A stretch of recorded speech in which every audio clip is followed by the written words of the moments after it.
The screen fades in from black as soft. Contemplative music begins. A narrator's deep, resonant voice with emotional undertones speaks over the darkness. Sometimes, the most extraordinary miracles happen in the most ordinary moments. Sometimes, a single act of kindness can shatter every wall we've built around our hearts.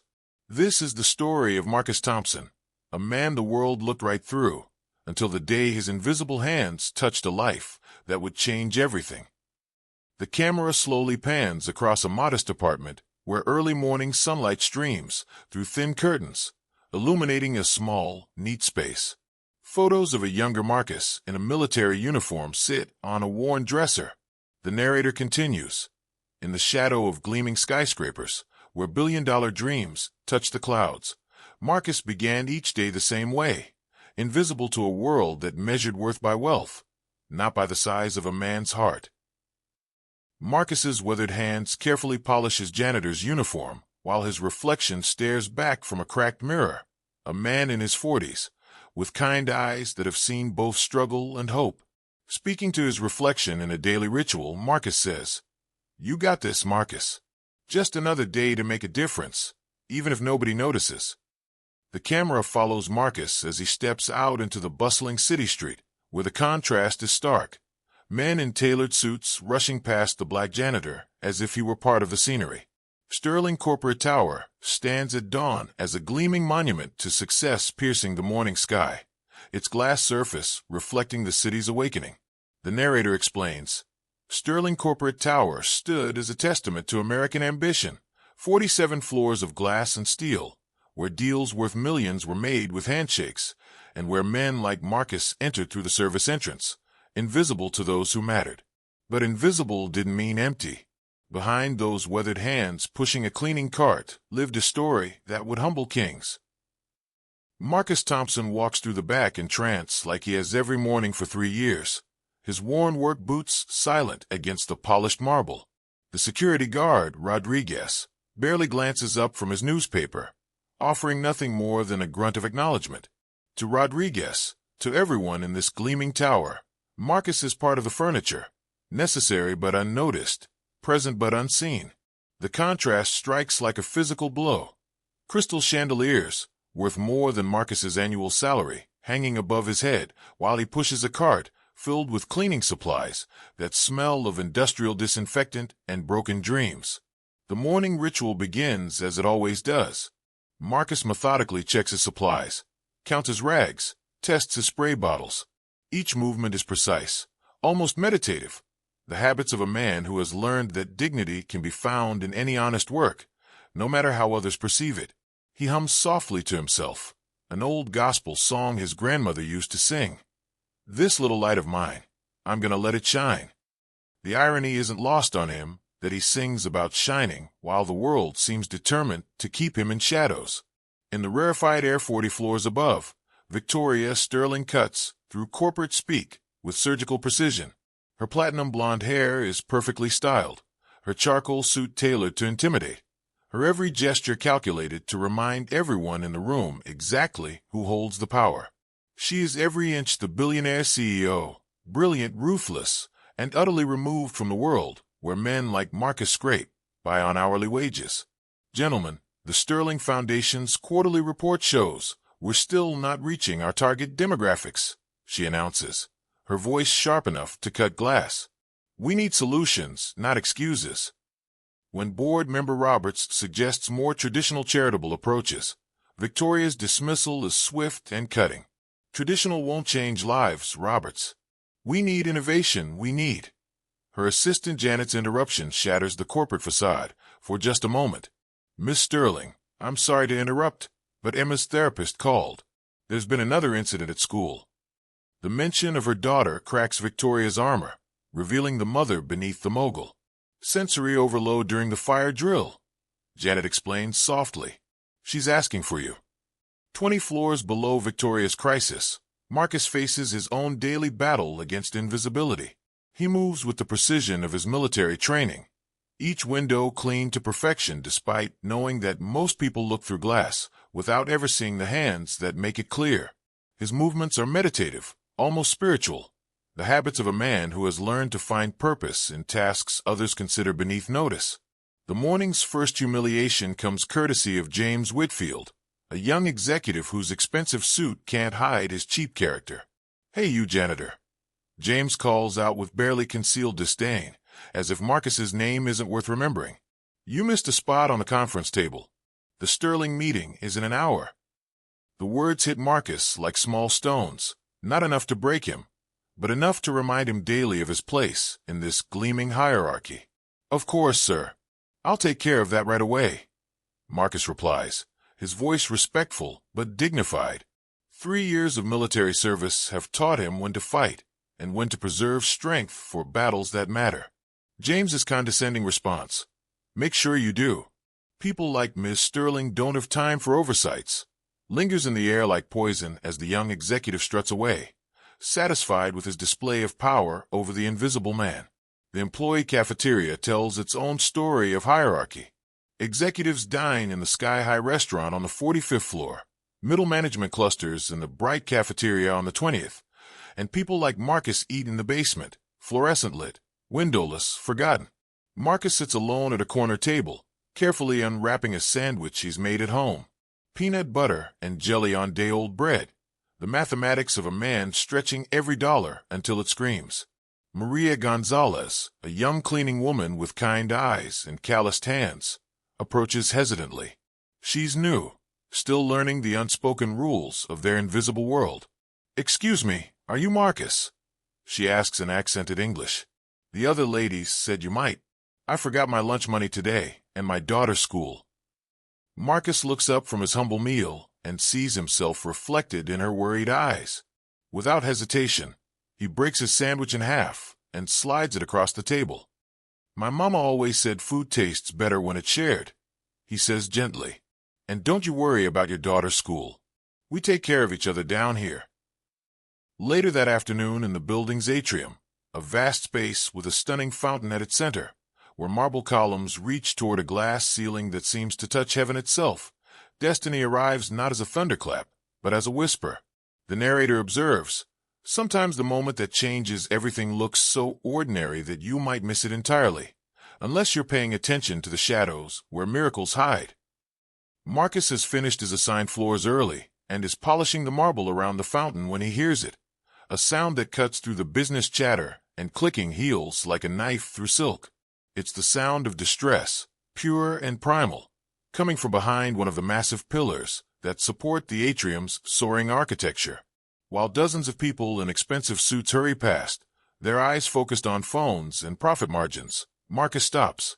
His military training has taught him to notice what others miss, and his heart has taught him to care about what others ignore. Behind the pillar, curled into a ball like a wounded bird, sits a young girl of about 8. Her blonde hair catches the afternoon light, streaming through the glass ceiling, but her small body is rigid with panic. She rocks back and forth with mechanical precision, her hands pressed firmly over her ears, whispering the same phrase over and over like a broken prayer. "Too loud, too loud, too loud." The sight strikes Marcus like a physical blow, not because it's unfamiliar, but because it's achingly, heartbreakingly familiar. David, his nephew David, used to do exactly this when the world became too much to bear. The memory hits Marcus with such force that he has to steady himself against the marble pillar. David, with his bright eyes and different way of seeing the world, who had taught Marcus that autism wasn't a deficit, but a different kind of gift. David, who had been riding in the back seat when that drunk driver ran the red light 3 years ago. David, whose death had left Marcus questioning whether he had any purpose left in a world that seemed designed to break hearts. But here is another child, lost in her own overwhelming world, and Marcus feels something stir in his chest. Not just recognition, but calling. He approaches slowly, carefully, the way his sister had taught him when David was small. "Hey there, little one," he says softly, crouching to her level without invading her space. "What's your name?" The girl, Emma, though he doesn't know it yet, doesn't respond, continuing her rhythmic rocking. Marcus observes her carefully, noting the signs he'd learned to read in David, the sensory overload, the need for predictable movement, the way her whole world has narrowed to just surviving this moment. "It's okay if you don't want to talk," he continues gently. "Sometimes the world gets too noisy, doesn't it?" Across the atrium, partially hidden behind another column, Victoria Sterling watches the scene unfold. She's dressed down jeans, a simple blouse, dark sunglasses, having rushed from her office after Janet's call about Emma's school incident. Victoria has been searching for Emma for 20 minutes, her heart hammering with the particular terror only a parent knows. The school had called about another meltdown, another episode where a brilliant, beautiful, different daughter had been overwhelmed by a world that moved too fast and demanded too much. Victoria had canceled her board meeting, abandoned her corporate armor for civilian clothes, and raced through the building looking for the one person who mattered more than all her billions combined. Now she stands frozen, watching a stranger, a black man in a janitor's uniform, approach her daughter with more understanding than most trained professionals have shown. Victoria's first instinct is protective, maternal, fierce. Emma doesn't talk to strangers. Emma barely talks to people she knows. The world has taught Victoria's daughter to be afraid of new voices, new faces, new demands on her already overstretched nervous system. But something in this man's posture, something in the careful way he keeps his distance while still offering his presence, makes Victoria pause. She watches as he reaches into his cleaning cart and pulls out something unexpected. A small bottle of bubble solution, the kind children play with in parks and backyards. Victoria's breath catches in her throat. In 3 years of the most expensive therapies money can buy, no one has ever thought to try something so simple, so pure. "You know what always helped my nephew when things got overwhelming?" Marcus is saying, his voice gentle as a lullaby. "Bubbles. They're like little floating dreams." He blows a few bubbles that drift lazily through the afternoon light, each one catching the sun like captured rainbows. Emma's mechanical rocking begins to slow as she watches them dance through the air. "Pretty," she whispers, the first word she's spoken in hours. Victoria feels tears spring to her eyes behind her dark sunglasses. Emma has spoken. Emma has looked up. Emma is connecting with a stranger in ways that million-dollar therapy sessions have struggled to achieve. "Yeah, they are pretty," Marcus continues, encouraged by her response. "Each one is different, just like people, and they all float at their own pace." More bubbles fill the space between them, and Emma slowly, tentatively, removes her hands from her ears. The simple question that follows would echo in Victoria's mind for days to come. How do you make them not pop? It's such a profound question, delivered with the innocent wisdom that only children possess. How do you make beautiful things last? How do you protect fragile dreams from a world that seems designed to burst them? Marcus's answer is equally profound in its simplicity. You know what? Sometimes they're supposed to pop. That's what makes room for new ones. Victoria watches her daughter's face transform as she considers this. The idea that ending isn't failure, that destruction can make space for creation, that letting go might be the first step toward holding on to something better. Victoria pulls out her phone with trembling fingers and begins typing a message to her head of security. "I need a complete background check on Marcus Thompson, custodial staff, building ID number." She pauses, watching as Emma actually stands up, following the bubbles with her eyes, giggling, actually giggling, for the first time since the school incident. "Rush this." She finishes typing. "I need everything: military service, family history, employment records, personal references, everything." That evening in Victoria's office, the city lights twinkle below as she stares at a manila folder that will shatter everything she thought she knew about judgment and worth. The narrator observes, "Truth has its own timeline, arriving not when we're ready for it, but when we need it most." For Victoria Sterling, that truth came in the form of a background report that would force her to confront the uncomfortable reality of her own blindness. Victoria's hands tremble slightly as she opens the folder her head of security has delivered with unusual solemnity. What she finds inside isn't just a background check. It's an indictment of her entire worldview. Marcus Thompson, 42, Army Sergeant, 2 tours in Afghanistan, Purple Heart recipient, honorably discharged after an IED explosion left him with chronic pain and mild traumatic brain injury. The man she'd watched blow bubbles with her daughter is a decorated war hero who has bled for his country and come home to a nation that can't see past his janitor's uniform. But the revelations don't stop there. The report details Marcus's life after the military. 2 years as primary caregiver for his nephew David Thompson, age 6 to 8, diagnosed with autism spectrum disorder. David's mother, Marcus's sister Sarah, had died of cancer, leaving Marcus to navigate the complex world of special needs care while dealing with his own trauma and chronic pain. The boy had thrived under Marcus's patient, understanding care until that terrible night when a drunk driver ran a red light, ending both their lives in an instant and leaving Marcus with survivor's guilt that no medal could heal. Jesus Christ, Victoria whispers, the profanity slipping out before she can stop it. This man, this invisible, overlooked, underestimated man, has more experience with autism than most of the specialists she pays thousands of dollars to consult. He's loved a child like Emma, cared for him, understood him, and lost him in the cruelest way imaginable. And for 3 years, he's been walking through her building, cleaning floors just floors below, where she makes decisions about special needs advocacy. And she's never seen him. None of them have seen him.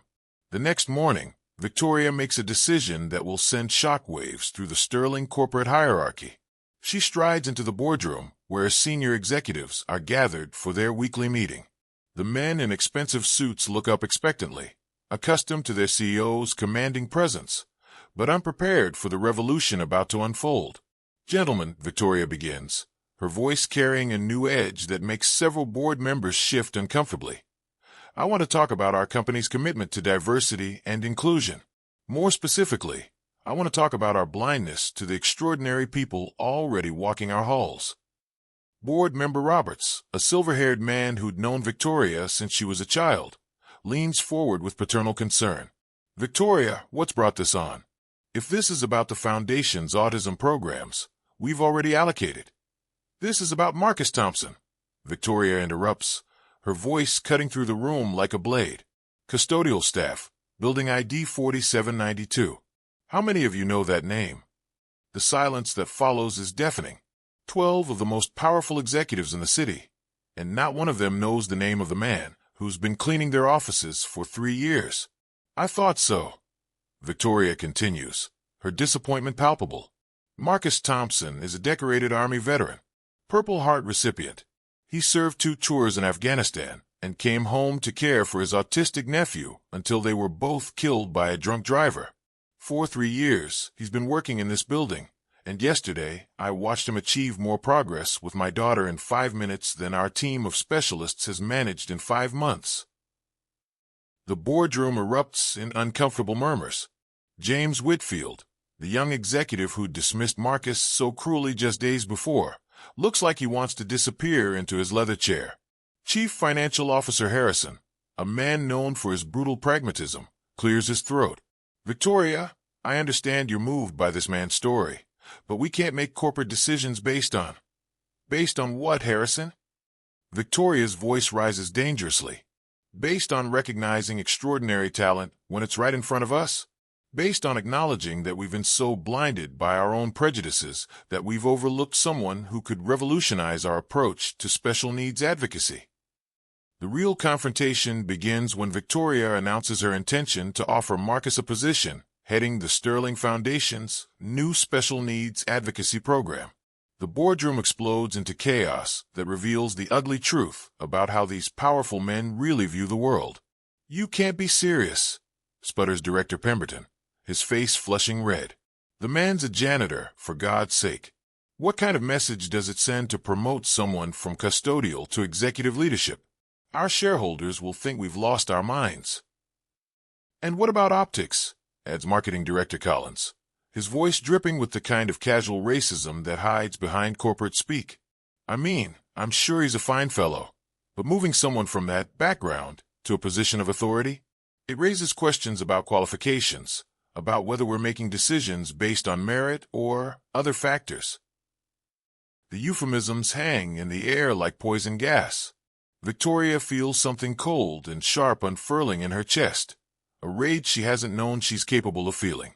These men, These privileged, entitled men who've inherited their positions and connections are questioning the qualifications of a war hero because he's been relegated to work they consider beneath their notice.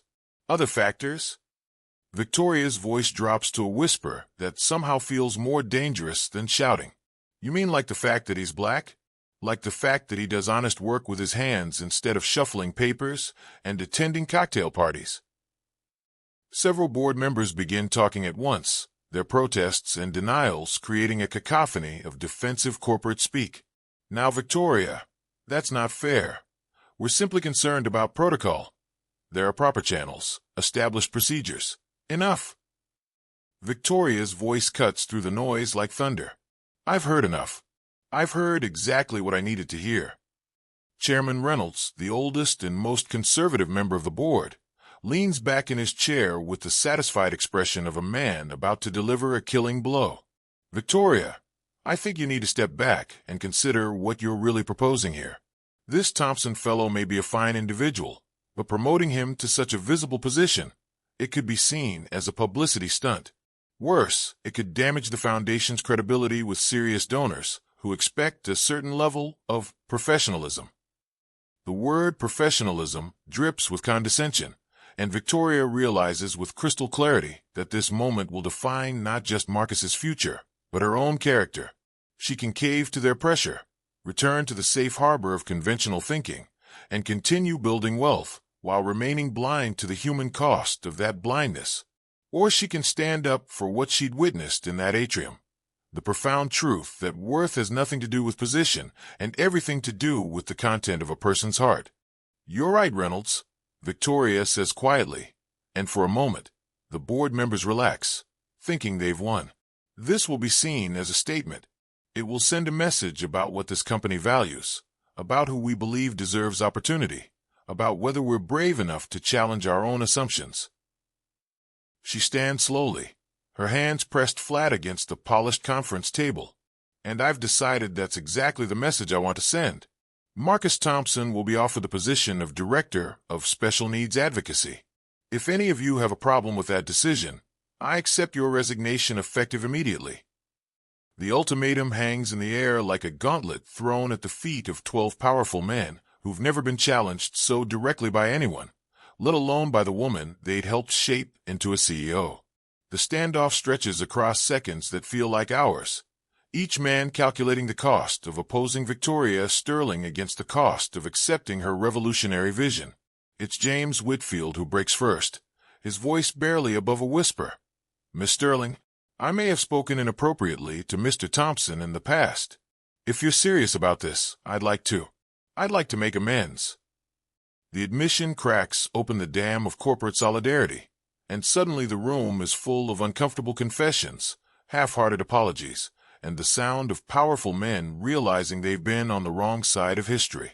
That evening, Marcus sits across from Victoria's desk, still in his janitor's uniform, unaware his life is about to change forever. The narrator notes, the moment before transformation always feels ordinary.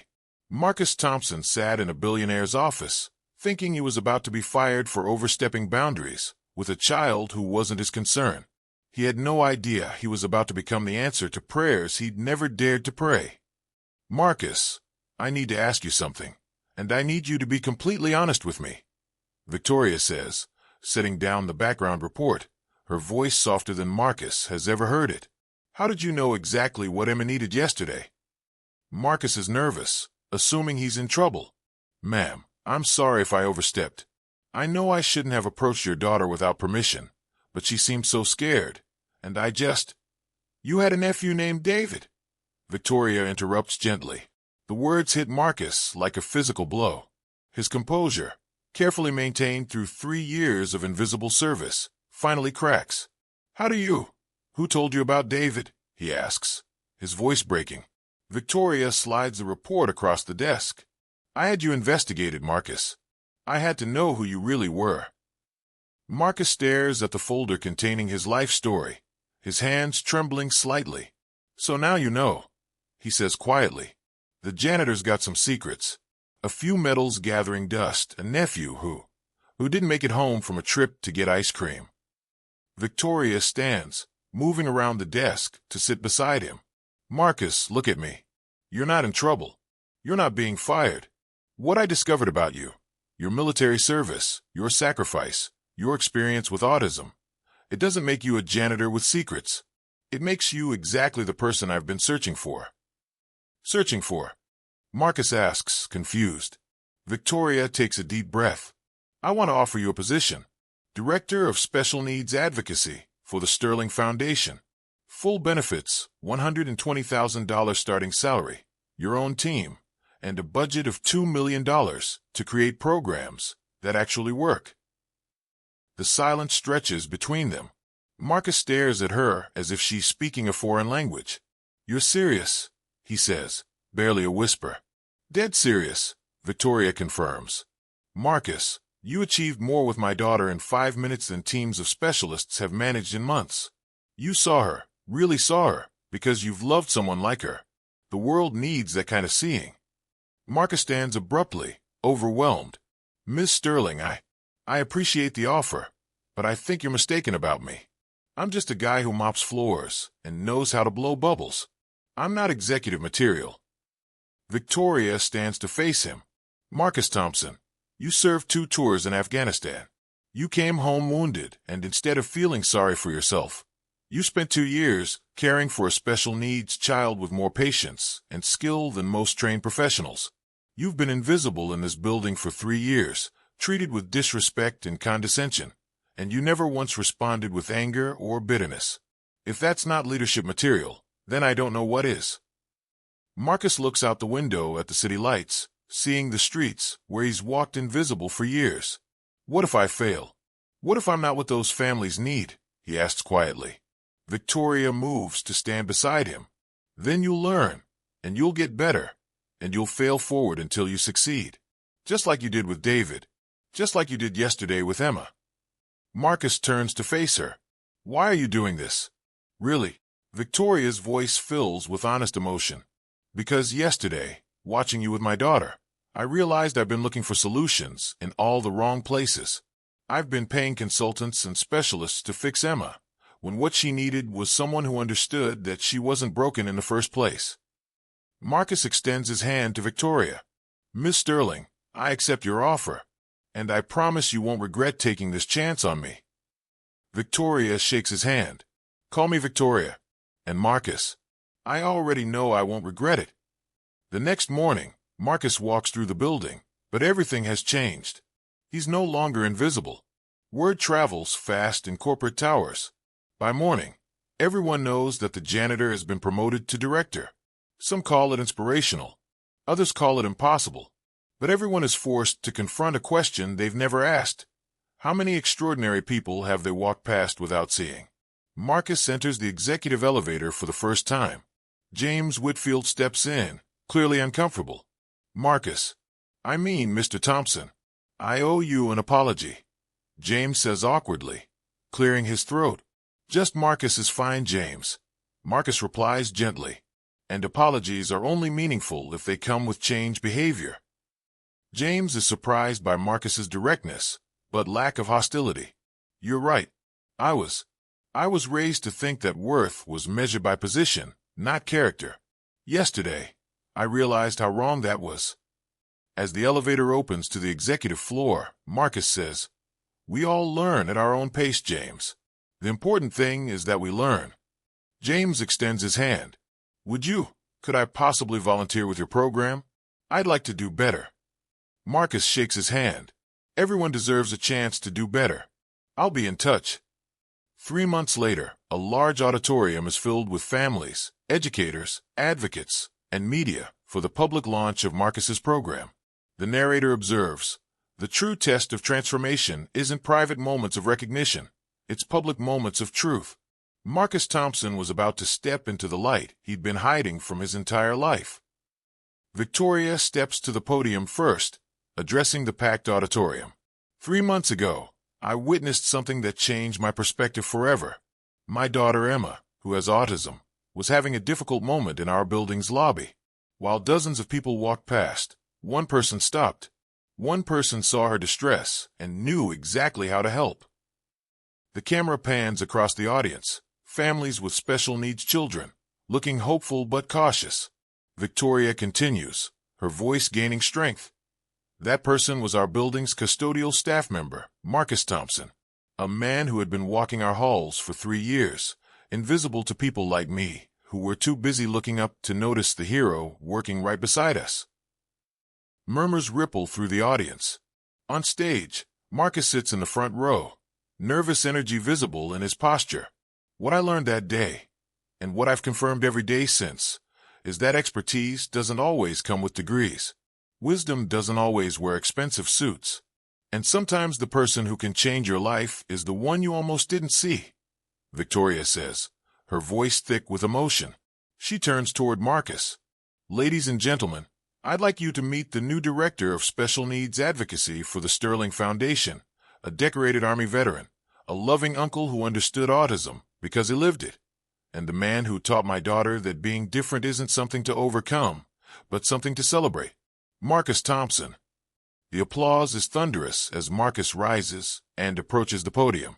His military bearing is evident as he stands tall, but his hand shakes slightly as he adjusts the microphone.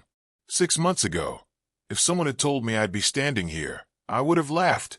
He begins quietly, then gains confidence. Not because I didn't have dreams, but because I'd learned to make my dreams small enough to fit in the spaces where invisible people are allowed to exist. The audience is completely silent, hanging on every word. Marcus continues, I want to tell you about my nephew David. He was 8 years old, had autism, and saw the world in ways that made it more beautiful for everyone around him. David taught me that different doesn't mean less than.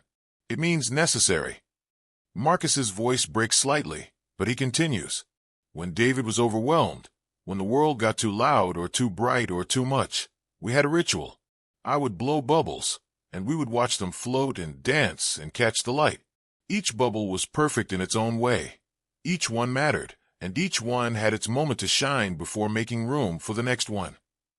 Marcus pulls out a small bottle of bubble solution. That's what I learned about people too. We're all different, we all matter, and we all deserve our moment to shine. He blows bubbles across the audience. Children throughout the crowd, many with autism and other special needs, gasp with delight and reach for them. Marcus continues over the laughter and joy. The Sterling Foundation's Special Needs Advocacy Program isn't about fixing anyone. We're not broken. We're not problems to be solved. We're human beings with different strengths, different challenges, and different ways of making the world more beautiful. In the front row, Emma Sterling claps enthusiastically, then stands and calls out, Marcus, tell them about the connection game. Marcus laughs, the sound warm and genuine. Emma's right. We've developed something called the connection game. It's simple. Instead of trying to make different people fit into normal boxes, we create spaces where different kinds of minds can connect authentically. He gestures to the screen behind him, which shows photos and videos of children with autism engaging in various activities, art therapy, music sessions, sensory gardens, and yes, bubble play. Marcus continues. Every child in these photos was told at some point that they were behind, or difficult, or needed to be fixed. What we've discovered is that when you stop trying to fix people and start trying to understand them, miracles happen. The screen shows before and after videos, children who were withdrawn and struggling, then the same children laughing, playing, creating, connecting. Marcus's voice grows stronger. In 6 months, we've served 500 families. We've trained 200 teachers. We've created sensory-friendly spaces in 50 schools. But the real success isn't in our numbers, it's in moments like this. The screen shows a video of Emma and Marcus in the building's atrium, now redesigned as a sensory-friendly space with the Emma Sterling Memorial Bubble Garden plaque visible. Marcus's voice fills with emotion. It's in watching children who were told they couldn't connect discover that they were never the problem. The world just hadn't learned their language yet. The audience is on their feet now, applauding not just Marcus, but the children in the videos, the families in the audience, the revolution of understanding he's describing. 1 year later, the same building has been transformed. The lobby now features sensory-friendly spaces, quiet zones, and Marcus's program offices visible through glass walls. The narrator observes, "True transformation doesn't end with applause. It begins with the daily choice to see differently, to value differently, to build a world where everyone's gifts are recognized." Marcus walks through the building, but his journey is different now. He stops to chat with families using the sensory spaces, checks in with program participants, reviews plans with his team. In Marcus's corner office, large windows, natural light, photos of program participants covering one wall. Victoria enters with Emma, who's clearly more confident and animated than she was a year ago. Emma runs to Marcus. "Marcus, guess what? I taught my whole class the bubble game, and now Tommy isn't scared to talk anymore." Marcus scoops her up. "That's my girl, changing the world one bubble at a time." Victoria says to Marcus, "The board approved the national expansion. 50 cities, 5 years, 20 million in funding." Marcus sets Emma down, overwhelmed. 20 million? Victoria, are you sure about this?" Victoria responds, "Marcus, a year ago you asked me why I was taking a chance on you. Today I want to ask you the same question. Why did you take a chance on me?" Marcus looks confused. "What do you mean?" Victoria explains, "You could have said no. You could have stayed safe, stayed invisible, avoided the risk of being seen and potentially failing. Why didn't you?" Marcus looks at Emma, then back at Victoria. "Because Emma saw me first. Really saw me. And once you've been truly seen by someone, you can't go back to being invisible. You have to live up to that seeing." Emma tugs on Marcus's sleeve. "Marcus, can we go blow bubbles now? I want to show Mommy the new rainbow ones." Marcus laughs. "Of course, sweetheart. But first, Victoria, there's something I want to show you." Marcus leads them to the window overlooking the atrium. Below, dozens of children and families are engaged in various activities: art therapy, music sessions, quiet reading, and yes, bubble play. Marcus points to the scene below. "A year ago, I was invisible in this building. Today, because you were brave enough to see me, hundreds of children who were invisible to the world are finally being seen too." Victoria's voice is thick with emotion. "Marcus, you've built something extraordinary here." Marcus responds, "We've built something extraordinary. Emma's courage to connect with a stranger, your courage to trust what you witnessed, and my courage to step into the light. That's what changed everything." They watch as James Whitfield, now a volunteer coordinator, helps a young boy with autism navigate a sensory activity. The same man who once dismissed Marcus with condescension now takes direction from him with respect and gratitude. Emma looks up at both adults. "Are we ready for bubbles now?" Marcus and Victoria say together, laughing, "We're ready." The final shot shows the three of them in the atrium, surrounded by children and families. Marcus blows bubbles that catch the afternoon light. Emma claps with joy, and Victoria watches with tears in her eyes as her daughter, once isolated by her differences, helps other children reach for floating dreams. The narrator concludes, "Marcus Thompson learned that the most powerful transformations begin with the simplest recognition. Every person has value, every story matters, and sometimes the person who changes your life is the one you almost didn't see." In a world that often measures worth by wealth and status, Marcus and Emma proved that the richest treasures are found in moments of authentic human connection. The camera slowly pulls back to show the transformed building, no longer a sterile corporate tower, but a place where different kinds of minds connect, where invisible people are finally seen, and where bubbles carry dreams toward limitless possibilities. 2 years later, an establishing shot shows a beautiful, modern building with large windows and colorful murals.